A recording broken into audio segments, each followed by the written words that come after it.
ओष्टा पक्षरु block स्तरीय शिशु उत्सव अनुष्ठित। ओडिशा माध्यमिक स्कूल शिक्षक संघ ओष्टा पक्षरु हिंजलिकाटु ब्लॉक अंतर्गत सिक्किरी उदयनाथ उच्च विद्यालय आज 6 तारिख मंगलवार दिन हिंजलिकाटु ब्लॉक स्तरीय शिशु उत्सव अनुष्ठित हो जायछि। उक्त कार्यक्रम में हिंजलिकाटु गोष्ठी शिक्षाधिकारी कार्यालय अधीनस्थ विभिन्न विद्यालयर छात्र छात्री अंशग्रहण करथिबा बेले सेमानक मध्यरे वक्तृता, चित्रांकन, कंठ संगीत, नृत्य, क्विज, गल्प लिखन, साधारण ज्ञान, एकक अभिनय और कविता रचना आदि विषय में प्रतियोगिता करा जाई कृति प्रतियोगी को चयन करा जायथिला।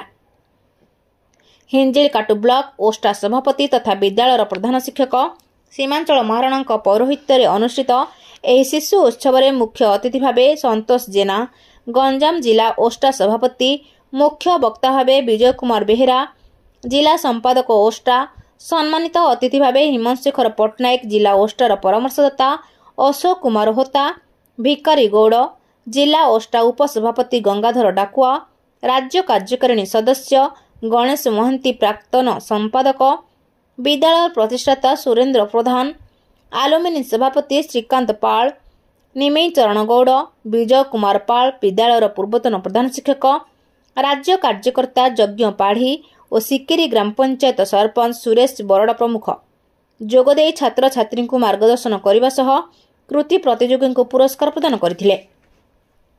एही कार्यक्रम प्रारंभ में ब्लॉक ओष्टा संपादक ललित मोहन पाठी अतिथि परिचय प्रदान संघ को वार्षिक विवरणी पठन करथिबा बेले हिंदी शिक्षक नरसिंह साहू मंच परिचालन करथिले।